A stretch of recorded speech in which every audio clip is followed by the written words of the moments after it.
Coming up on episode 116.3 of the Central Indiana Sports Report, Herald Bulletin sports editor and Colts beat reporter, George Bremer. You're listening to the Central Indiana Sports Report with your host, Greg Mengels. Welcome back, George, and we're back to football. It's been kind of a long 2 weeks. Yeah, bye week this late in the year is a blessing and a curse because teams get beat up an awful lot on the way to it when you play 13 straight games without a break. But then you get that bye week and you have a chance to heal up a little bit. You get some fresh legs. I think once you get through it, you tend to be happy that it was late, but I think getting to it is quite an ordeal. I don't know, 5-6 weeks ago, I declared on this podcast that from now on, we're going to just start with the injury report, and then we haven't started with the injury report since then because there's been much bigger news. But this week, I think we've got to start with how are the receivers and the offensive linemen. Yeah, it's going to be interesting. There's not a lot of things settled right now, as you would expect, because there's a lot of moving pieces, but a lot of things moving in the right direction. Josh Downs, at least, is practicing, which is a step forward, and I think they feel, at least somewhat optimistic about that. We'll see how that plays out. He's obviously such a big part of the offense. It would be a major boost if they can get him back. Ryan Kelly, we'll wait and see. There's a lot of things they can do there at center. They're also getting Tanner Bordolini back. So they've got a lot of options there on what they want to do. I think the big question mark is at right tackle, where Braden Smith continues to deal with what is obviously a very serious personal matter. They're not really giving much info on that, which is clearly something that's private and non-football related. And I think everybody can kind of respect that.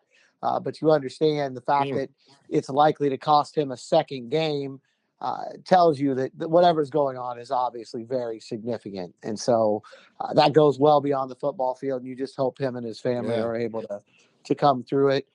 Matt Gonsalves likely will be at right tackle again. Did a pretty good job last week. I think that this offensive line, in a lot of ways, has been emblematic of this team. It hasn't always been pretty. They've been through a lot this year. But it seems like more often than not, they find a way to put a group out there that can at least be competitive. And I think that'll be the case again on Sunday. I think that's going to be one of the biggest questions, though, because Denver is, I think, number one in the NFL right now in sacks. They're just an absolutely outstanding pass rush team.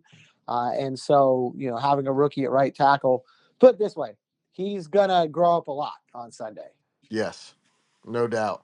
And it's also good that you have a quarterback who's is able to make somebody miss or to miss and get somebody downfield. So just want to say yesterday on Will Rutherford's 5 questions that need answers, we had a huge debate with Michelle Garman, and I think it's kind of summarized Colts fans. Will believes that the signs are he's going to be one of the best quarterbacks in the NFL, and it's not going to be long, to Michelle, who thinks he does not have what it takes to be a quarterback. And I think you can see both teams' arguments. Jury's still out. And I think that's, it's frustrating and exciting at the same time, which is kind of weird, but that's sort of the way it goes. I think you've got to love what he's done in the clutch 2 of the last 3 weeks. Yeah. But there's obviously got to be more consistency. I don't think that's a controversial statement in any way. I think he knows that and feels that. I think there's been some good signs. He's made more layups recently.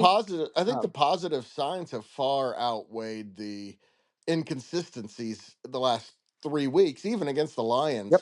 There were a lot of positive signs. Yeah, against the Lions, he was let down by his teammates quite a bit, Yes. to be quite honest.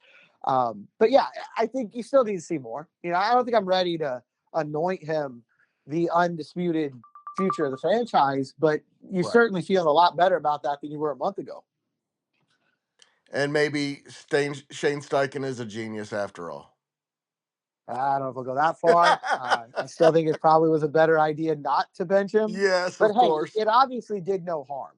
And I think ultimately that is what matters. Like, whether or not it's the reason this is happening now. I think it has more to do with Steichen returning on his own to the 2023 version of Shane Steichen and not what we saw for most of this year. I think he's just done a better job of calling plays that take advantage of Anthony Richardson's strengths. And that's why you're seeing better play on the field. But I think that's, it always goes hand in hand. I think that's one of the things that we forget a lot in the NFL is, yes, the quarterback has to have talent. If that's not there, nothing's going to work. But they also have to be put in a system that highlights what they do well. Yes. If you ask a right-handed writer to write left-handed, it's not going to work. And the same thing I think is true, in football more than any other sport. You're so dependent on your coaches, on your teammates. There's so many things that are not in your control. And I think young quarterbacks at times, we tend to forget that. And I think the fact that it did no harm says a lot about Anthony Richardson. Absolutely. We've known, since the day he was drafted, this is an old 22-year-old. Right. He's very mature.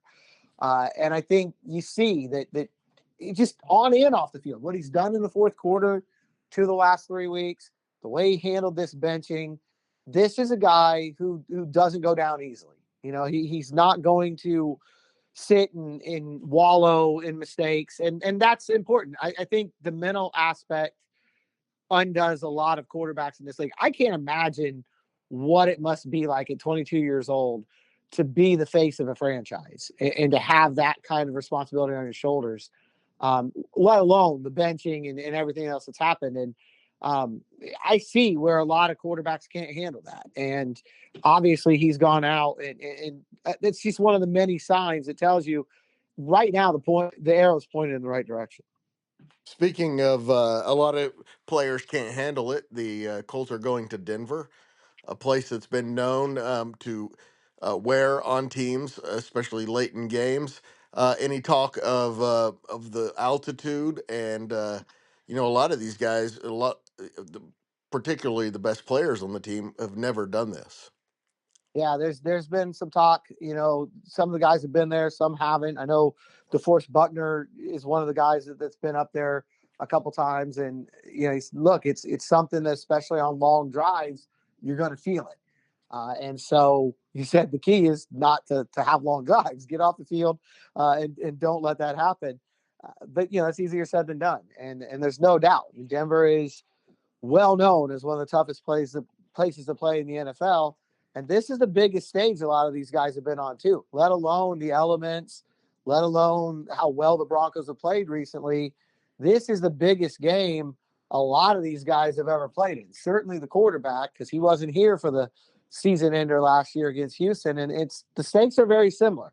You win this one, then you have a lot of hopes. Even the division title is still on the table. You lose this one, I think mathematically you're still alive, but you are grasping at your last breath.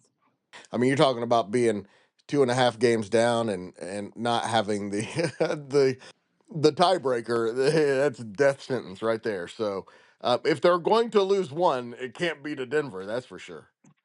Yeah, I mean there's so many implications on this game in particular, and I think that's something that's going to be really interesting to see how these guys respond. Some of them went through it last year with the Houston game, and they obviously came up just a little bit short at home. But for a lot of these guys, this is the first time that you're playing in a game. It's not a playoff game, but it's probably somewhere in between that and the regular season. It's definitely a step up from anything they've seen so far. Yeah, and if the Colts win, it's the complete opposite. They have the tiebreaker. They're right behind. The three teams that they have left have pretty much quit on the season. The three teams that Denver have left, two of them on the road against the Chargers and the Bengals, two pretty good teams, and then at home against the Chiefs, who may need that for home field advantage. Yeah, if they win on Sunday, then you went out and you just have to have Denver lose one of those games against a murderer's row of Yes. competition. That you're in good position, and Yep. I think that's the key here. And also, if you win, the division gets interesting. At least at that time, Yeah, that's the right. Texans are feeling some heat if you get a Absolutely. win on Sunday.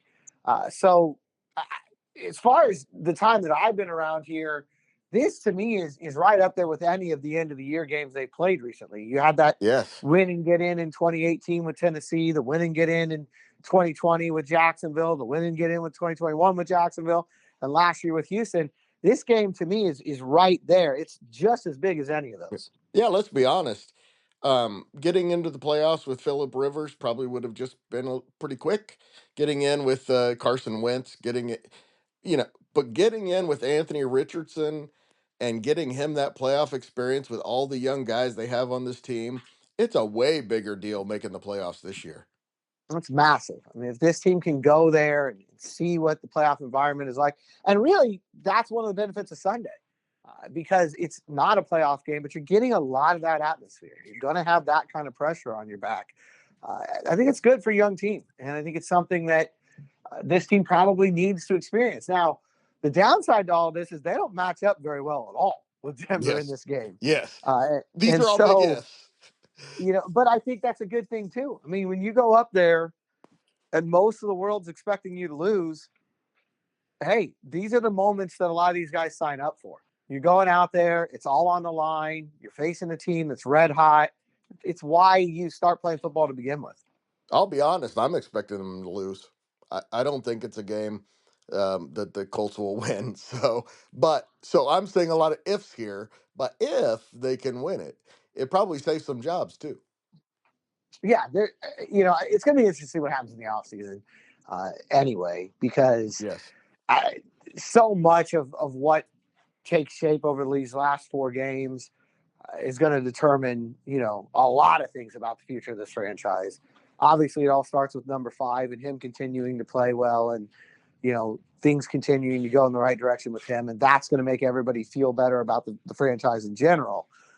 But I just think this is one of those games that you look back on, 5 years from now and you say, hey, this was pretty important to where the Colts are now, good or bad, because of what happened Sunday in Denver.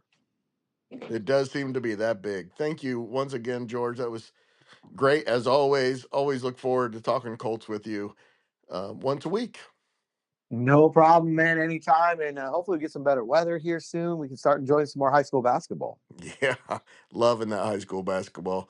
It's great to be back in Central Indiana. It was fun doing it down in Southern Indiana. A lot of good teams down there. Got to cover the Romeo Langford years for New Albany. Probably did 25 of those games. And but being back here with the Muncie Field House and the being able to go to Kokomo and Marion and see the fantastic that Anderson's back to where it was. Um, Absolutely. maybe not completely, but it's getting to the same level. It's a really good team. And what a year it's been for Anderson High School basketball anyway. I mean, on the court, they look outstanding. Yeah, They've got Jim Shannon going into the Hall of Fame. They've got Ron Heklinski going into the Hall of Fame. that's right. And now they've got 2 women going into the Hall of Fame, Sarah Armitage and Melina Griffin. Quite a time to be an Indian right now. Outstanding. It's yeah, those were some great years for sure. It's really good to see him back. And it's not just Anderson either. Anderson Prep's boys are 4-1. Their girls have 7 wins. The Liberty Christian Lions are playing well. It looks like their girls are going to be competitive. And of course, their boys are state championship contenders. So the entire city of Anderson, good year to be covering that. That's a really good point. All 3 schools have something to be proud of. What if Anderson Prep gets a sectional title this year? I think those girls have a chance to do that. They sure have a And the chance. boys are playing, I think they're 2 wins away from the school record for a single season. So what can you say about that? I mean, that's an outstanding run. There's no doubt about it. I think it's a great time to be around high school basketball in this city right now. Thanks once again to George for his insights on the Colts and a little bit of basketball talk. Of course, we are sometimes known to talk about the fever as well. And thanks to you for listening. Please don't forget to like, subscribe, or follow right now so you don't miss a single segment. And tell a friend.